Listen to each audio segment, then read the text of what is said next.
Doctor ಮಗ ನಾನು. ಏನು ಡಾಕ್ಟ್ರು? ಒಂದ್ಸರಿ ನಾವು ಇಲ್ಲಿ ಕರ್ಕೊಂಬಂದ್ವಿ ಸರ್, ಎತ್ಕೊಂಬಂದಿದ್ವಲ್ಲ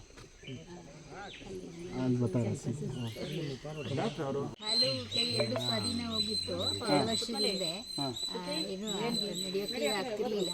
ನಮ್ಮ ಇದರಲ್ಲಿ ಅಂದರೆ ಅದು ದೇಹದ ಒಳಗಡೆನೆ ಉತ್ಪತ್ತಿ ಆಗಿರೋದು ಅಂತ ಕಾಯಿಲೆ ಅಂತ. 3 ತಿಂಗಳು ಬೆಡ್ಡಲ್ಲೇ ಇರ್ತಿತ್ತು ಹುಡುಗ.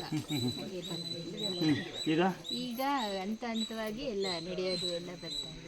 ಇಲ್ಲಿಗೆ ಒಂದ್ಸರಿ ಕರ್ಕೊಂಡ್ಬಂದು ನಾವು ನಿಮ್ಮ ಹತ್ರ ಇದು ಮಾಡ್ಕೊಂಡು ಆದಮೇಲೆ ನಡೆಯೋಕ್ಕೆ ಇದು ಮಾಡ್ತೀವಿ. ಡಾಕ್ಟ್ರು ಮಕ್ಕಳು ಹುಷಾರಾಯ್ತಾ? ನೀವು ಹಾಸ್ಪಿಟಲ್ ಡಾಕ್ಟರ್, ಪಬ್ಲಿಕ್ ಸರ್ವೆಂಟ್ ಇವರು, ಅಂದರೆ ಜನಸೇವೆ ಮಾಡೋದು ಪುಣ್ಯಾತ್ಮ ಹಾಸ್ಪಿಟಲ್ ಡಾಕ್ಟ್ರು. ಮಗ್ಗೆ ಹುಷಾರಿಲ್ಲ ಅಂತ ನಂಬಕ್ಕಾಗೋದಿಲ್ಲ, ಹುಷಾರಾಯ್ತಂತೆ. ನಂಬಿಕೆಗಳು ದೊಡ್ಡದು ಕೂಡ. 4 ಜನ ಪೇಷಂಟ್ಗಳನ್ನ ಮುಡ್ತಾರೆ ಪುಣ್ಯಾತ್ಮ. ದೇವ್ರು ನಿಮ್ಗೆ ಇನ್ನೂ 4 ಜನ ಹಣ ಕಷ್ಟರನ್ನ ಸುಧಾರಿಸೋ ಶಕ್ತಿ ದೇವ್ರು ನಿಮಗೆ ಕೊಡಲಿ.